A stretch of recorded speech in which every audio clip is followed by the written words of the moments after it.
Well, Marc Singer is the new kid on the block in Dallas as Matt Cantrell, and we have to deal with Dallas up front, Marc, because did you want this role and go after it in the worst way, or like Henry V, was greatness thrust upon you? Well, yeah, it was a certain degree of being thrust upon.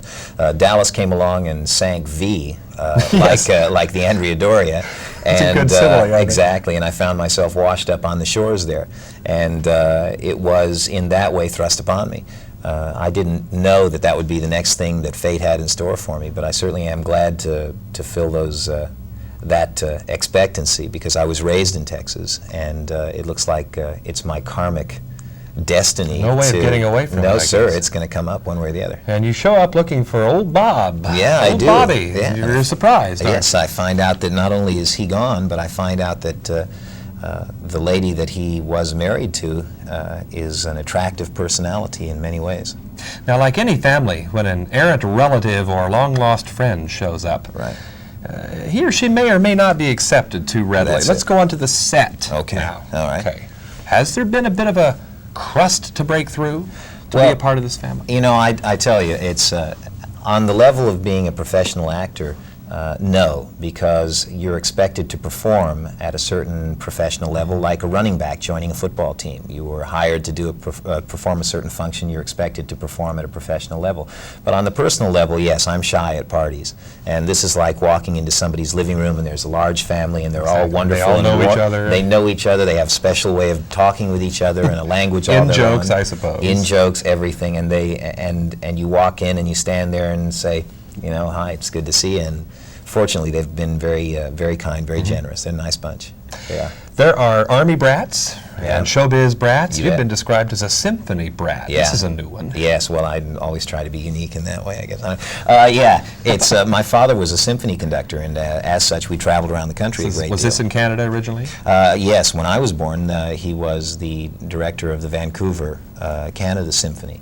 I believe Paul Freeman is up there now, is he I not? believe so. I'll tell you the truth. I'm not that much in touch with that scene anymore. It's no longer a part of my life. But as you have it was. remained in touch with the arts. Yes, definitely. I find this interesting. I'm a student of the piano right now. The I've, three Bs. Yes, Bach, Brahms, and Beethoven. I'm also was at one time a member of a rock band called the Lease Breakers, which got its name from just that activity. Well, what boggles my mind And- is spanning those interests, though, taking them all in. Well, it's music is music. I'm an American, so my music is American music. American music is predominantly rock and roll and country western. Currently, it's coming. Currently, the country western part of me is what's coming to the fore musically. But I mean, that's American music.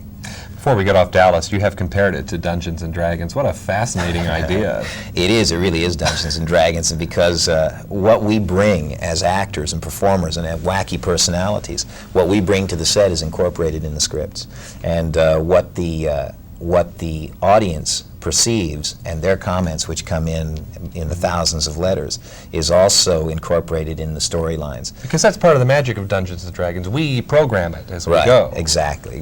And that same sort of ongoing fluctuation in the program is what happens in Dallas all the time. Now, adventure and fantasy buffs who love the Dungeons and Dragons scene Right. also Right. loved Beastmaster, Oh, that's a nice. movie that has gotten some bad press, it's Yeah. gotten a bad rap from Yeah. some quarters. I thought it was magnificent. Thanks. Apparently I loved somebody it. did.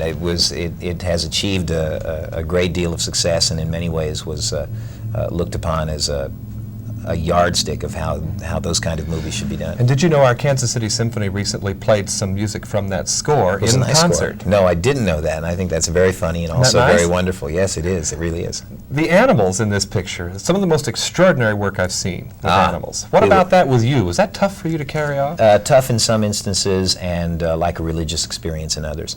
The wedge-tailed eagle that we used was just a terror.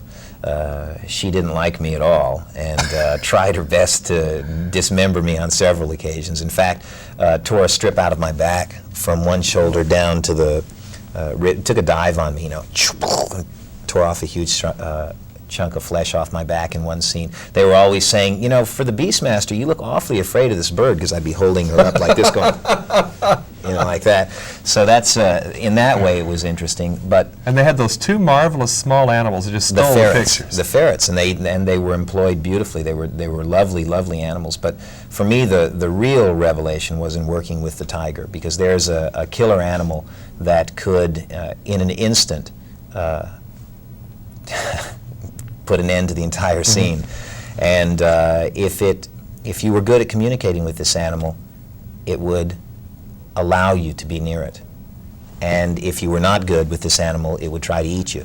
And, yeah, well, that's an interesting option. It would just really not. Well, and it's funny because a lot of people chose the, oh yeah, well, try to eat me routine.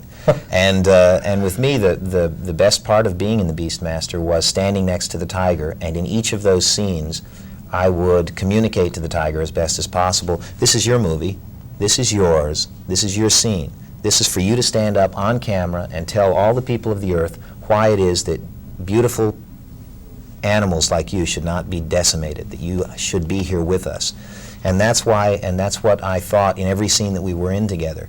And as a result, the tiger was glad to see me every morning, and God knows I was glad to see it. Well, a lot of us noted the care taken with animals as opposed to something like the Conan pictures. Yes. It registered. It Yes. made a difference.